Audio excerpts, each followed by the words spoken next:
Hello students, welcome to my YouTube channel of Sun Academy. Today in this lecture we will start chapter of financial accounts, capital reduction. Now what is capital reduction? So when in the balance sheet of company there is a heavy accumulated loss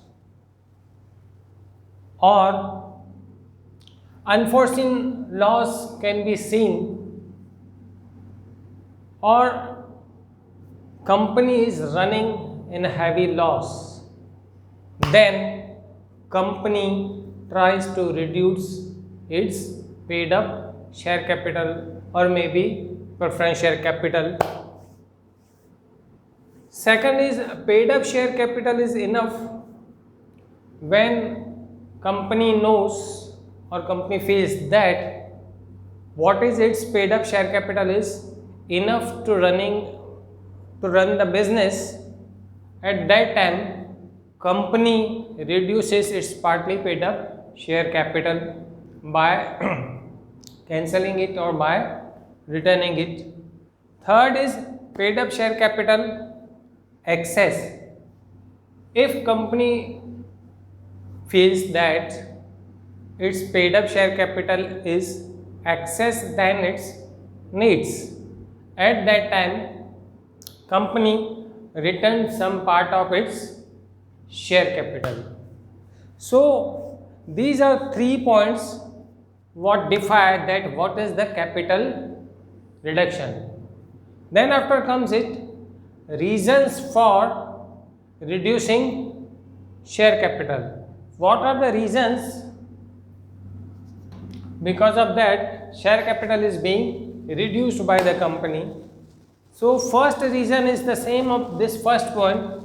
If there is heavy loss to the company or company is running under the loss. Otherwise, second is if there is heavy depreciation in the fixed assets of the companies. Then after second point is there is accumulated loss in the balance sheet of the company from so many years. Loss is being accumulated.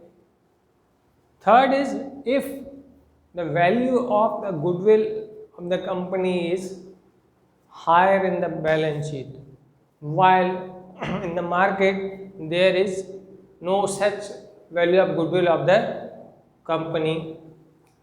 Fourth point is if company has excess paid up share capital than its needs, then company reduces its share capital by returning it.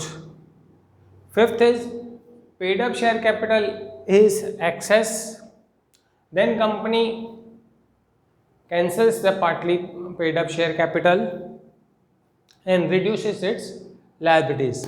Sixth is when shares are forfeited, at that time also company reduces its share capital. In this way, these are the 6 reasons for the reduction of share capital. In the next lecture, we will try to understand the journal entries, how company reduces its value of assets as well as its liability.